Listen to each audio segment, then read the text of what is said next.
What's going on, guys? Welcome back to Winter Wolf's Den. Just coming through today with the She-Hulk finale of Season 1. As expected, it has massive flaws in terms of everything it's trying to do. We all saw that coming.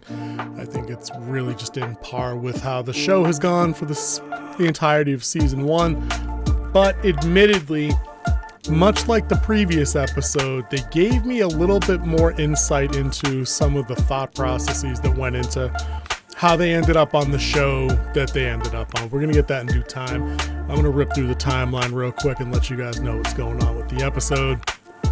They open with a fairly cleverly redone parody of the original Incredible Hulk series from back in the day on terrestrial television. The thing with Bill Bixby and Lou Ferrigno. It was pretty cool to see that kind of thing parodied with the old the voiceover and things like that. So that was pretty cool. Next up, as we kind of figured from the end of last week's episode, Jen wakes up. She's in a Department of Damage Control Ultramax prison cell. Her friends from the law firm roll through. Pug's there, Nikki's there, Mallory's there, and Jen instantly springboards into, hey, we gotta go find these guys at Intelligentsia. We gotta track them down so I can sue them, this and that. And Mallory basically breaks with the bad news that, like, no, you've got some charges, and we gave them offered up a plea deal that they bought, and basically Jen's gonna get stuck wearing one of the inhibitors that we saw on Blonsky during his first appearance. So basically she has to agree to never be She-Hulk again and wear the device, the ankle bracelet that makes it that way she can't do it. She finds these terms acceptable. She gets out of jail. Her parents basically take her in because she's fired from the job in GLK at the law firm. So she's definitely down on her luck.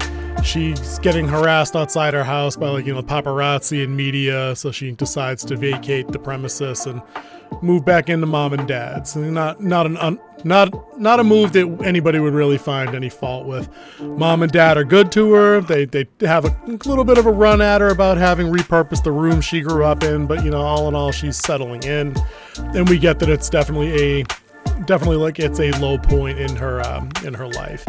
I'll say this: they lay it on a little thick with some of the decor in her room. She's got an Aaron Brockovich poster. She's got a Legally Blonde poster.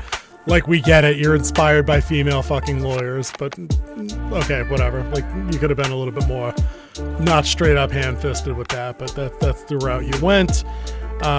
She's spending all of her downtime working with Nikki on the Intelligentsia case. She's trying to track them down. They're trying to crack the site's security. That way they can get some information on the jackasses that are posting on the Intelligentsia site, because at this point they still perceive them as a direct threat to Jen/She-Hulk's safety, which is ridiculous. The next big scene that comes through, and this is a point of the show that kind of revealed to me that they had some insight and that they had some creativity that they could have drawn from, but they decided not to go this route for whatever reason. Actually, not for whatever reason, because they wanted to really just stick it to the male part of their audience that they were hoping on, that would have probably boosted viewership. But it's basically Jen being a little introspective, which is nice, where she gets into the fourth wall break. And she's basically questioning whether, this isn't a superhero journey, this isn't even a hero's journey, that it's just basically her getting screwed. And is that what the audience wants to see? They're like, well, I mean, yeah, I kind of want to see you get screwed now because I hate this fucking show. But from the beginning, had you done an honest take on the character, no, I wouldn't want to see the character getting fucked this way. Like, I would have preferred to see her go through some struggles that were legitimately taxing and on the level that a superhero is typically expected to cope with, and not just online trolls. That was your fundamental flaw, was making the villain of this show internet culture to somebody that's in their mid-30s and has accomplished a lot of things in her personal and professional life already anyway. This doesn't track. This shouldn't have felt like a high school drama to me, and that's how it came off. But I did like the introspection here. So she reaches out to Bruce for whatever reason. He's off-world, so I don't know why she thought that Sprint was going to get an SMS text message through to him. But then she eventually settles on giving Blonsky a buzz, and she decides she's going to take off for a little while and head up to Blonsky's resort and kind of settle herself and work in some therapy with him.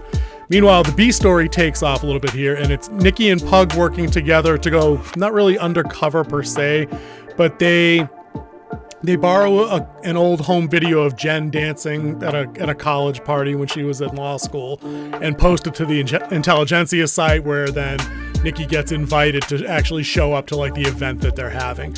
So she enlists Pug to go with, obviously, because as a woman, she's not going to just roll up in there, you know, into bro territory. And that kind of sets up their activity for the episode there. And it all comes together at the end of it. Jen gets to the resort. She's trying to find Blonsky, but he's unavailable. Pug and Nikki arrive. Pug goes in after some back and forth with Nikki in the car about, you know, being sure to act like a bro and always use the word female at every opportunity. Whatever.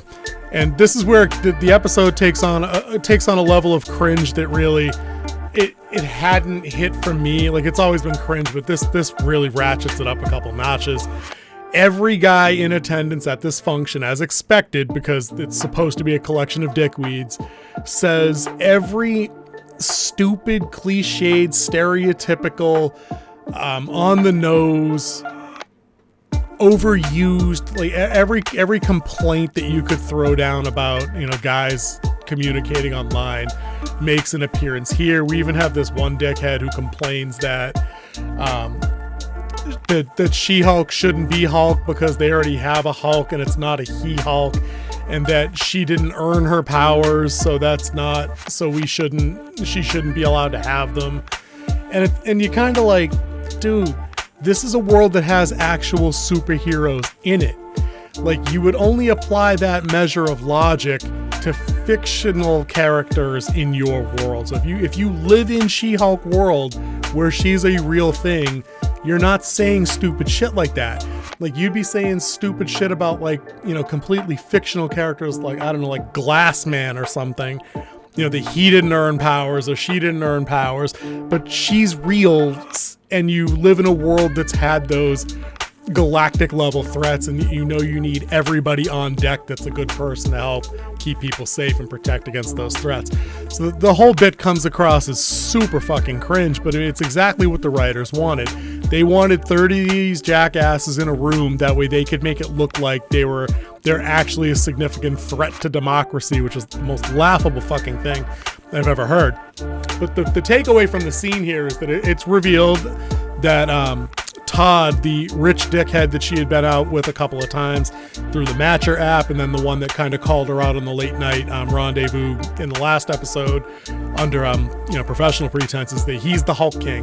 He's the guy behind Intelligentsia. He's the guy that hired Josh, who we don't see again, to steal her blood and get the revenge video, or, you know, the hookup video of her from the previous episode. This guy, I mean, kudos to the actor. I fucking hate his guts. I'd like to punch him in the face in public if I ever saw the character, because he comes across as that big of a douche nozzle. But literally, the guy's surrounded by cronies that literally just have that same shit outlook on her as a character, and they really do try to nail that home, that how much they hate her because she's a tokenized rip-off version of the Hulk, and she can't be allowed to be that. She can't be allowed to be who she is. And it just comes across as stupid and slimy, and actual real guys that are worth their salt don't treat people that way. And I don't think we need a series to state that, and we definitely don't need guys signing pledges to state that they'll be better to, you know, their mom's sisters, co-workers, or whatever. But that's what the show writers think of you guys. If you're out there and you're watching the show, they think we're all like this, and that any criticism of the show proves to them that we're all miserable pieces of shit that are intimidated by women. Like, no, sorry, bro, that's just not how that works. Anyway, so Jen's looking for a meal. She bumps into one of the guys that was at the therapy session last week. He's out of costume. I think it's the guy that jumped her in the alley as part of that whole thing in episode 3 when they had the Asgard weapons, and we had erroneously assumed that the boss was going to be mad at that point. That boss was going to be Kingpin or somebody cooler than fucking Todd from Intelligentsia. But this is what we get. He basically says, you know, Emil's down at the temple prepping for a private event, and then for some dumbass reason, Blonsky is actually the keynote speaker at the Intelligentsia event, you know, that they paid top dollar for him to come through. He shows up in abomination form and is starting to rally the crowd up a little bit and get these jackasses going. when Jen finally stumbles in. But before we even get into all that nonsense, I'm over here trying to figure out how, Blonsky made parole, got out of jail, has a resort, is making money, is helping people. He seemed to be vetted in that, vested in that, I mean. But then he's showing up to do the group, to do a group speak for these dickheads. They're like, okay, so I guess that really is just one more fucking time that you show that even a guy that's earned your trust, your respect, that you believe in him, that you represented him and got him out of legal trouble, that he too is now also a piece of shit and is working against your best interest. Okay, so Jen shows up, she confronts Emil, lets him know he's probably going to jail. Dickwad Todd, as the Hulk King, reveals that he has the vial of blood, which he says has been, synthesized and crafted to make sure it's completely safe for him to use. And of course, boom, dude jabs himself and he turns into the worst CGI'd thing I've ever seen in my entire life. And it's so amateurish, third rate, discount bin. Like, you clap and smile when your second grader draws something like this because, they're your second grader. And it's just awful. So he starts to get all flexy like he's going to throw down with She-Hulk. He's rousing everybody up in the group. He makes a move on Jen. To his credit, Abomination grabs Jen and, pulls her out of harm's way. And, is going to lay down the protection scheme. And then lo and behold, fucking Bruce Banner crashes through with the most anemic, fucking low testosterone, not really the Hulk roar I've ever seen in my entire life. Bruce? He confronts Abomination because he sees, him holding Jen over his head. And, they have about like a 10-second back and forth about how it's not what it looks like. And then the episode gets weird. And it gets weird in kind of a good way. And I wish this is kind of what the episode... I wish this is where the series had started. And I mean this honestly and completely on the up and up. They do a really cool fourth wall break here where Jen realizes that there's a quote in there, I can caption it, where she's like, what even are these storylines? Is this really where this shit's going? And then they do a flash and it looks like the show ends and they put it back on your Disney Plus dashboard under the Marvel tab with like all the slides and all the series, and it sits there for a second and then you hear Jen's voice and she says, hey, what do you think you're doing? And then she pops out of the She-Hulk tile, right? Looks down and finds like the Marvel Assembled tile and then pops into that. So she basically leaves her show world, breaks fourth wall, and then swings into the Marvel Assembled world, which is like, it's their documentary or whatever, real world version of the behind the scenes stuff to going on with like the Marvel stuff. So she basically enters that world and she's kind of going to look for the She-Hulk production team, which again, they draw some of that from her original fourth wall breaking antics in her print runs, where when she does it, it's typically to address either the audience or to complain about the artist or the writer. So this is in line and would have made for like cool shit to follow. So she eventually finds the She-Hulk writer's room, and I'm pretty sure that it's Jessica Gao, and I'm pretty sure that's her, and a bunch of the other folks that work on the show. We see the screenplays laid out on the wall and this whiteboard in the back, labeled finale. When She-Hulk walks around the room, we see other whiteboards that have the typical screenwriter and novelist note cards. That's how we plot and outline things. And she has a chat with them, and she's basically like, what the hell is going on here? This doesn't make any sense. And the writers come at her and they try to defend their decisions that they're making, and then she counters by telling them, guys, the bad guy stealing my blood in order to give himself superpowers sounds an awful lot like, Cap's super soldier serum. And she points out a couple of other things that prove that these guys had some insight into what would make a good show or what wouldn't. And it's kind of like, it's just like in last week's episode, like the jokes they're trying to make to convince us they're so smart, they don't land. They don't work because they betray that they don't understand what people want. That most people probably didn't want a show that had a weak narrative structure and that kind of just trashed dudes and then tried to pull out of the nosedive at the end when they try to give you a couple of poignant things that happened. So basically, she pleads her case with them, and they tell her, no, you got to talk to Kevin about that, with the obvious joke being, it's Kevin Feige. So they point her in the direction of the corporate office. She goes over there, and the nerd at the front desk, who looks like every stereotypical comic nerd ever with the dopey glasses and the cardigan and the Marvel t-shirt and shit, and he makes her sign an NDA, a non-disclosure agreement, to get in and talk to Kevin. And that's literally a joke that Jessica Gao has made in interviews. I think it was in Variety, where she mentions that joke about where she felt like she needed to do that sometimes when working with Kevin. And she probably said it jokingly, but it sounds like something that might actually happen over there, because we know that Marvel is notorious for keeping, their scripts and things on lockdown. So it's all a diversionary tactic, though. The nerd hits the alarm button. Marvel Studios security shows up to apprehend her or something. She beats the crap out of like 6 of them, men and women, to be fair. She smashes one guy's head into a wall hard enough to break drywall. So I'm like, all right, well, that guy's fucking dead. That's just how that is. He's not getting up. He's dead. And when she gets into Kevin's office, again, it's not a bad little joke that they're playing here, and it just feels like it's, if you could come up with this, you could have done better along the way. And basically the gag here is that Kevin is really a robot, and Kevin's an acronym that stands for some bullshit about nexus of intelligence and some other bullshit. I don't care enough to go find out what it meant, but he's a hive mind. And when she starts questioning him about what's going on,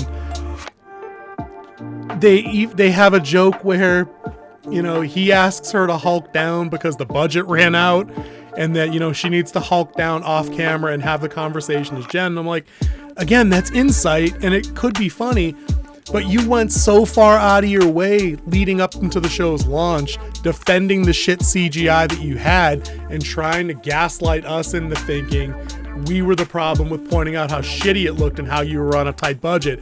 You had a joke made out of it. So no, it's not clever. It's not funny. Like you betrayed yourself there. So basically when they have their discussion, Jen says, this is my show. I ought to have some creative input to it. And they start rapping about some of the decisions that are made, especially with the endings. And one of the things that she points out here, and she opens like it's a legal closing argument, where she's like, this is supposed to be a legal comedy. And I'm like, I don't know, do the showrunners get that note? Because you were in court like 3 times in 9 episodes. You lost 2 out of 3 of them, and you weren't like, they weren't well-written scenes anyway. But so she starts then changing gears a little bit here, and I think this is again where the show kind of fucked itself, where she argues that Marvel movies and shows have typically, and admittedly for a lot of us who point these things out, they've become kind of formulaic. That you have to throw a bunch of plot and flash and ship blowing up and all kinds of stuff onto the screen and consider that being like the stakes of the story. But what she points out here is that her stakes here was that her life falling apart when she had to become She-Hulk, under circumstances beyond her control, and losing her job and her dating life and losing her family. And then she tries to explain that like those were the stakes that we should have focused on. And they kind of go through this. It's kind of reminded me of The Matrix Reloaded and Revolutions, where the endings of the actual episode are all up on this massive Titantron of a wall. And, the Hulk's over here and Abomination's over here and fake Todd Hulk from Intelligentsia is over there. And she basically breaks down the reasons why none of these guys need to be here. That Todd getting superpowers is cliched and shouldn't have done that. And that, really all she wanted from Abomination was for him to just, hold himself accountable for his decisions, and he shouldn't be there. And then, Bruce coming back down literally from the sky to save her in her story when he's been gone for so long and there was no logical reason for him to show up. Again, these are things that are worth pointing out. So she basically gets she gets Robo Kevin to kind of reconfigure her ending. As she sits there and has a rap, she lays out a couple of other complaints about some of the things Marvel's doing with characters and daddy issues, and that's kind of funny. That's a joke anybody can make. She points out, we still haven't heard anything about the X-Men, and she gives a little thumbs up. And I'm like, again, something fans are talking about, where are the X-Men? Where are the Fantastic Four? Let's get concrete announcements of casting and writers and directors. And so basically, the Kevin bot acquiesces. She says, I'll come back for season 2 and we'll check in again. And the robot's like, no, you won't be able to access KevBot again. And then he kind of, takes off.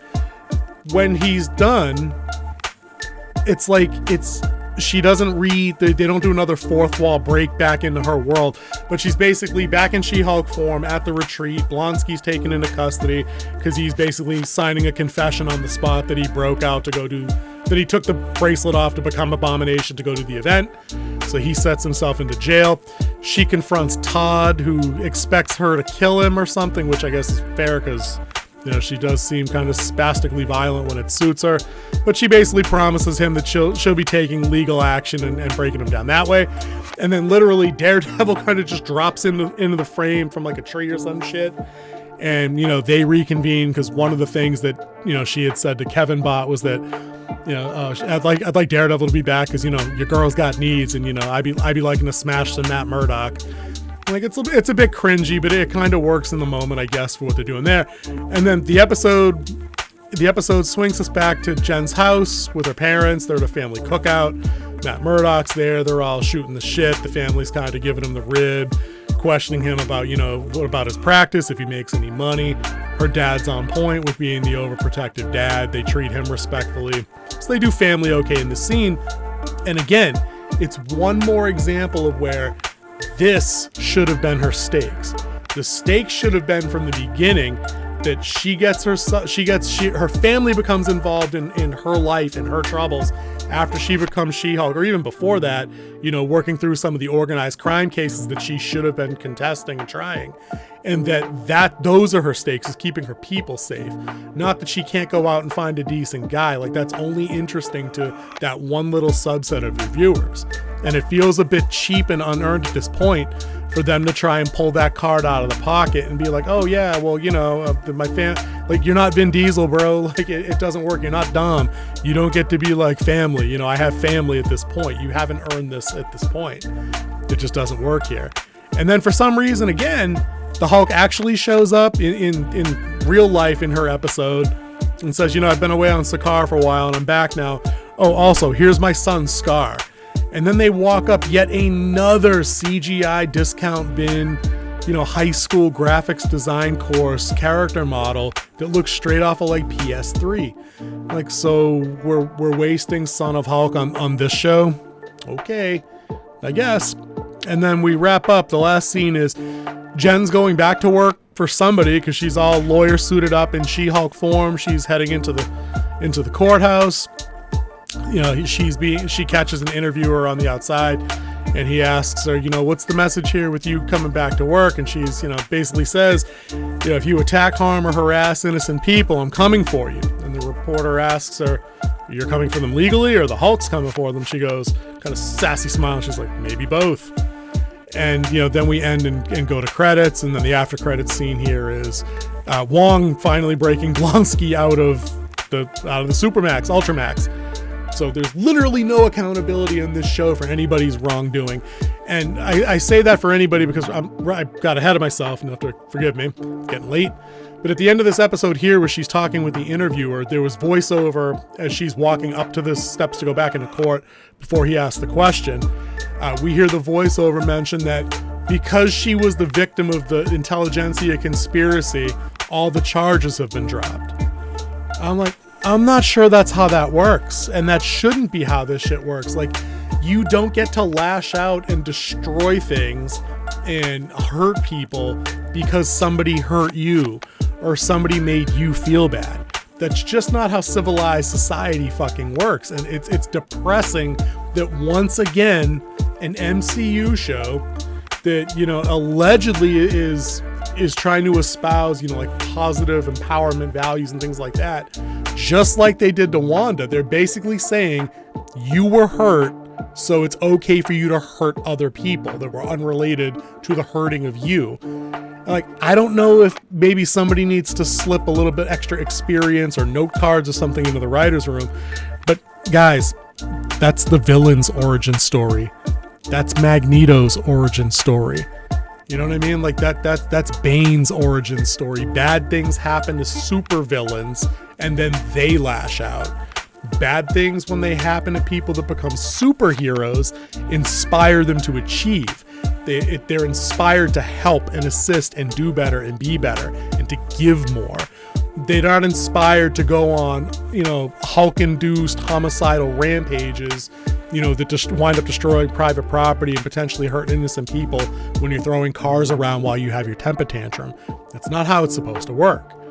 So there's that. So I think it's not as egregious as WandaVision, where basically she was able to be told that keeping people mentally enslaved for 4 months or whatever it was is okay because she lost 2 figments of her imagination that she conjured into children. So it's not quite that bad, don't get me wrong, but it still reeks of that whole same victimhood entitled narrative that these shows seem to be running with. They got away from it with Miss Marvel, and I was hoping they kept some of that creative energy for the show, but it didn't go down here. So like I was saying earlier, guys, I had a couple of the likes from this one. I like the Hulk parody at the beginning. I like the fourth wall breaking through the app. I wish they had moved that closer to the beginning of the series run, like when she, maybe episode 3-ish, she discovers there's some shit going wrong with how the show is being done, so she has that chat with the writers at that point, but they sprung it way too late for it to be effective. I did like the Kevin bot. I thought that was kind of amusing. It wasn't funny, but it did really play into how some of the Marvel stuff in Phase 4 and sadly on MCU's Disney Plus shows, that everything does feel kind of hive mind, writing by committee. Everything has to be authorized from the guy at the top who might be too far removed from these projects to have a meaningful positive impact in them. So we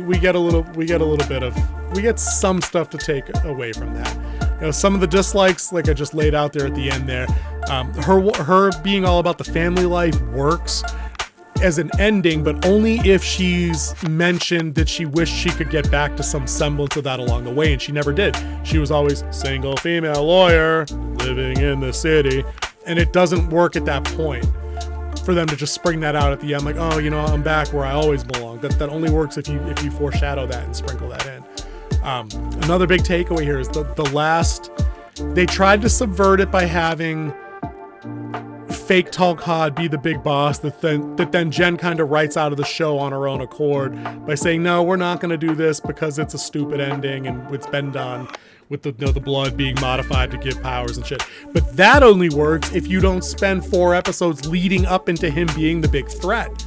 You still had to resolve that issue. So even if he didn't have Hulk powers, you're basically then ending the show saying the She-Hulk's major accomplishment as a superhero was that she brought down the co-founder of a Reddit stand-in site that actually didn't do much in the way of anything except like harm you personally. So it's very vendetta based, and it just doesn't work for me that way. We talked about the Hulk coming back at 2 separate intervals, and it was pointless for both of them. They explained one okay, but the second time where he actually introduces his son was stupid. I didn't like her roughing up the roughing up security in the hallway. It was just people doing jobs. They weren't trying to hurt her. They weren't supervillains. They weren't, evil, super villain security forces. They were just like dudes doing a gig. The bit with the Abomination knowingly violating parole after being rehabilitated, that didn't work with me.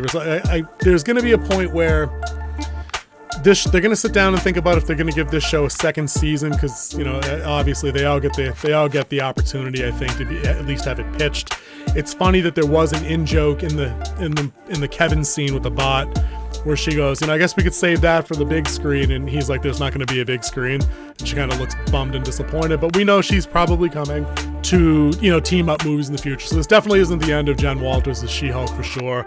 I mean, the ratings and the numbers don't really bear out this show getting a season 2, but stranger things have happened.